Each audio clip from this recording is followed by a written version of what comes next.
सुबह सुबह का समय था। पक्षी चहचहा रहे थे। गांव के लोग सब अपने अपने कामों में व्यस्त थे। रामू काका अपनी चाय की टपरी पर बैठे चाय बना रहे थे।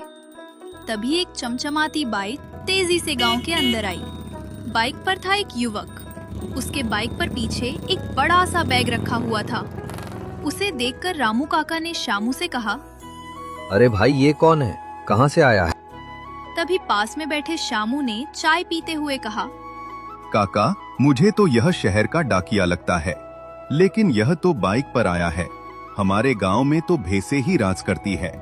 फिर वो युवक घूमकर दोबारा चाय की दुकान पर आकर रुका। तभी शामू ने उससे पूछा, कौन हो तुम? तब उसे युवक ने कहा, मेरा नाम राहुल है। मैं एक पिज़्ज़ा डिलीवरी बॉय हूँ। आज पहली बार इस गांव से पिज़्ज़ा का ऑर्डर मिला है। 2 medium pizza with extra cheese tapping के साथ। मैं पिज़्ज़ा का ऑर्डर लेकर आया हूँ। यहाँ शर्मा जी का घर कहाँ है?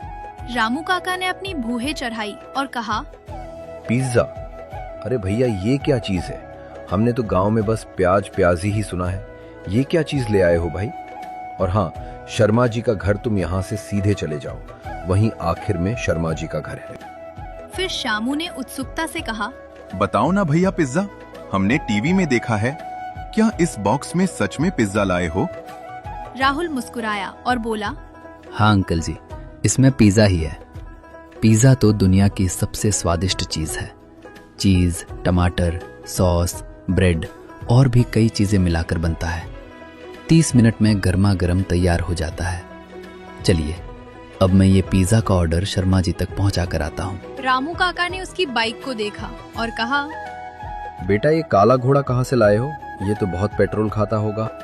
राहुल ने कहा। हाँ काका, पेट्रोल तो लग जाता है। फिर शामू ने राहुल से और कहा, भैया रुको, पहले चाय तो पी लो, तुम्हारे लिए फ्री है। मेरे मुंह में तो पिज्जा का नाम सुनकर पानी आ गया।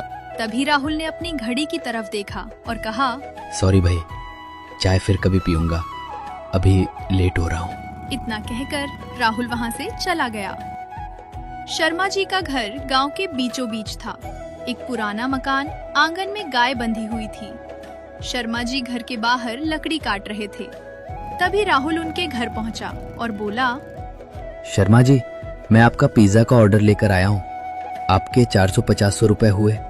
आप पेमेंट कार्ड से करेंगे या कैश? शर्मा जी ने अपनी कुल्हाड़ी नीचे रखी और कहा, अरे बेटा, कौन हो तुम और ये किसने भेजा है? मैंने तो कोई ऑर्डर नहीं किया था। और ये पिज्जा क्या चीज होती है? तभी राहुल ने अपना फोन निकाला और चेक किया। फिर कहा, सर, आपका ही नाम है इसमें और ये मोबाइल नंबर भी आपका ही है। आपने ही ये पिज़्ज़ा ऑर्डर किया है। तभी घर के अंदर से शर्मा जी की बेटी रानी निकली। रानी कॉलेज जाती थी। उसने आकर कहा, पापा, ये ऑर्डर मैंने किया था ज़ोमैटो से। आज मैंने अपने दोस्तों को घर बुलाया है पिज़्ज़ा पार्टी के लिए। शर्मा जी ये सुनकर हैरान हो गए और बोले, रानी बेटी, तुम ये शहर की चीजें कब से खाने लगी? हमारे गांव की रोटी दाल ही ठीक है और ये इतना महंगा भी है। रानी ने कहा, अरे पापा, कभी कभी तो चलता है। फिर रानी ने राहुल को पैसे दिए और पूछा, भैया, पिज़्ज़ा गरम है ना? राहुल ने पिज़्ज़ा का बॉक्स दिया और कहा, हाँ दीदी, बिल्कुल गर्म है। एक्स्ट्रा चीज के साथ आप एंजॉय करें। इतना कहकर राहुल वहाँ से जाने लगा। तभी शर्मा जी ने उसे रोका और कहा, बेटा रुको, ये पिज्जा खोल कर तो दिखाओ, हमारे गांव वालों को भी देखने दो। रानी ने पिज़्ज़ा का बॉक्स राहुल को दिया और राहुल ने बॉक्स खोलकर सबको दिखाया। उसमें से भाप निकल रही थी, चीज पिघल रही थी। सभी गांव वाले वहाँ इकट्ठा हो गए। रामू काका भी वहाँ आ गए। तभी लल्ला चाचा ने कहा, वाह रे बाबा, ये तो पीले रंग का चिपचिपा सा कुछ है। शामू ने उसकी खुशबू ली और कहा, अरे, यह तो पनीर जैसा लगता है, लेकिन यह तो बहुत चिपचिपा सा भी है। पता नहीं यह शहर के लोग क्या क्या खाते हैं। रानी ने हंसते हुए कहा, अरे चाचा जी, ये चीज है, आप खाकर देखिए, बहुत स्वादिष्ट है। तभी शर्मा जी ने भी पिज्जा का एक स्लाइस उठाया और खाया। पिज्जा खाने के बाद शर्मा जी ने कहा, अरे वाह, मजा आ गया। बहुत अच्छा है रानी बेटा, ये पिज्जा तुम दोबारा और मंगवाना, बहुत स्वादिष्ट है। तभी मुखिया जी वहाँ आ गए। वो गांव के सरपंच थे। मुखिया जी ने आकर कहा, ये क्या तमाशा हो रहा है यहाँ? शर्मा, तेरी बेटी ने ये सब क्या मंगाया है? ये सब हमारे गांव में नहीं चलेगा। तभी रानी ने मुखिया जी को समझाया और कहा, मुखिया जी, ये खाने की चीज है, इसे पिज्जा कहते हैं। ये बहुत स्वादिष्ट लगता है, आप एक पीस खाकर तो देखिए। मुखिया जी ने कहा, ठीक है, मैं चख के देखता हूँ। मुखिया जी ने पिज्जा खाया और कहा, बस ठीक ही है।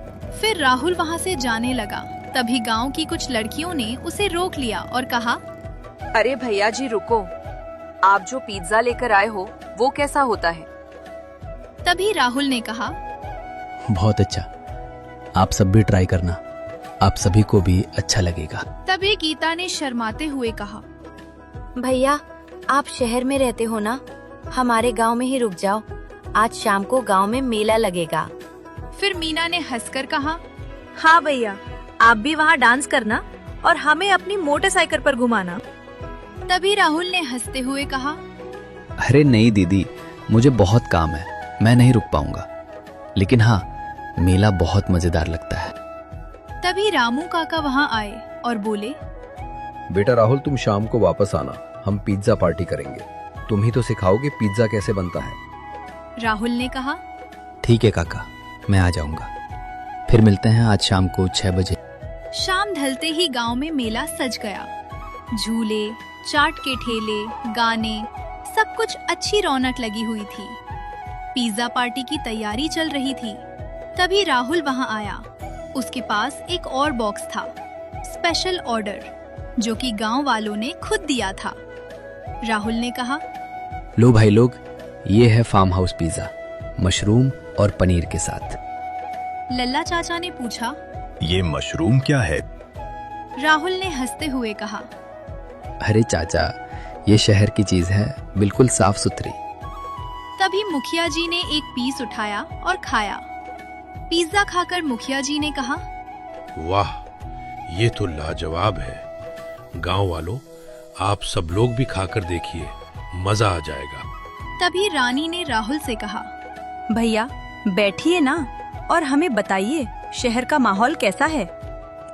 राहुल बैठ गया और बोला, क्या बताऊं दीदी, शहर बड़ा तेज है, वहाँ सब कुछ जल्दबाजी में होता है। ट्रैफिक, बड़े बड़े मॉल, मेट्रो, सब लोग अपनी मस्ती में रहते हैं, लेकिन यहाँ गांव में बड़ी शांति है। तब शामू ने राहुल से कहा, क्यों भैया, तुम्हारी कोई गर्लफ्रेंड है क्या? शहर में तो सबकी गर्लफ्रेंड होती है। राहुल थोड़ा शर्मा गया और बोला, अरे भैया, क्या आप भी? हाँ, एक गर्लफ्रेंड है मेरी, उसका नाम नेहा है। तभी सीता ने उत्साहित होकर कहा, वाह भैया, क्या बात है, फोटो दिखाओ ना। राहुल ने अपना फोन निकाला और सबको फोटो दिखाई। गांव वाली लड़कियां सब चहक उठी और बोली, बहुत सुंदर है भैया, शादी कब करोगे? गीता ने कहा, भैया आप गांव में शादी कर लो, यहाँ सब आपको मुफ्त में मिलेगा, शहर में तो बहुत खर्चा होता है। तभी शर्मा जी ने चिल्लाते हुए कहा, अरे पिज्जा ठंडा हो रहा है, सभी लोग पिज्जा खाओ। पार्टी बड़ी जोर शोर से चल रही थी। लल्ला चाचा ने पिज्जा को रोटी समझकर खाया और कहा, अरे इसका स्वाद तो मुझे भिंडी की सब्जी की तरह लग रहा है, अगर इसे दही के साथ खाएंगे तो और मस्त लगेगा। फिर रामू काका ने राहुल से कहा, बेटा तुम कल फिर पिज्जा लाना, अब तुम्हें गांव से रोज ऑर्डर मिलेंगे, तुम हमारे एजेंट बन जाना। राहुल ने कुछ सोचकर कहा, काका अच्छा आइडिया है, लेकिन गांव आने जाने का रास्ता कच्चा है, मेरी गाड़ी ठीक से नहीं चलती। तभी मुखिया जी ने कहा, राहुल बेटा, ये मेरा फैसला है कि गांव की सड़क पक्की कराई जाएगी पिज्जा के नाम पर। रात होने लगी। राहुल अपनी बाइक निकालकर जाने लगा। तभी रानी ने उसे रोक लिया और कहा, भैया रात को मत जाओ, यहाँ बहुत जंगली जानवर है, आप कल सुबह चले जाना। राहुल मान गया और रात को शर्मा जी के घर पर ही रुक गया। रात को सब बैठे बातें कर रहे थे। तभी शर्मा जी ने कहा, बेटा तुमने शहर जाकर क्या सीखा? राहुल बोला, अंकल, मैंने मेहनत और ईमानदारी से काम करना सीखा, लेकिन परिवार भी जरूरी है। यहाँ तो पूरा गांव ही परिवार जैसा है। रानी ने कहा, भैया आपकी नेहा को भी गांव पसंद आएगा, उसे भी यहाँ बुला लो। सुबह हुई, राहुल जाने लगा। गांव वाले सभी उसे विदाई दे रहे थे। रामू काका ने राहुल को अपनी स्पेशल चाय पिलाई और कहा, राहुल बेटा, अगली बार पिज्जा के साथ बर्गर भी लाना। शामू ने कहा। और कोल्ड ड्रिंक भी, कोका कोला। लल्ला चाचा बोले। बर्गर? अब ये क्या है? राहुल ने हंसते हुए कहा, अरे चाचा, वो ब्रेड में प्याज, पनीर, आलू इन चीजों के साथ बनाते हैं।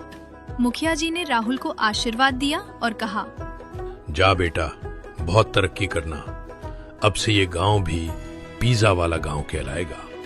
राहुल ने अपनी बाइक उठाई और जाने लगा। सभी गांव वाले वहीं खड़े थे। राहुल को बाय करके फिर आने को बोल रहे थे। राहुल ने सबको बाय किया और वहां से चला गया। उस दिन से गांव बदल गया। अब वहां हर हफ्ते पिज्जा आने लगा। राहुल की अब सबसे दोस्ती हो गई थी। राहुल के साथ अब नेहा भी गांव आती थी। इस तरह से गांव और शहर के बीच पुल बन गया, एक पिज्जा की वजह से।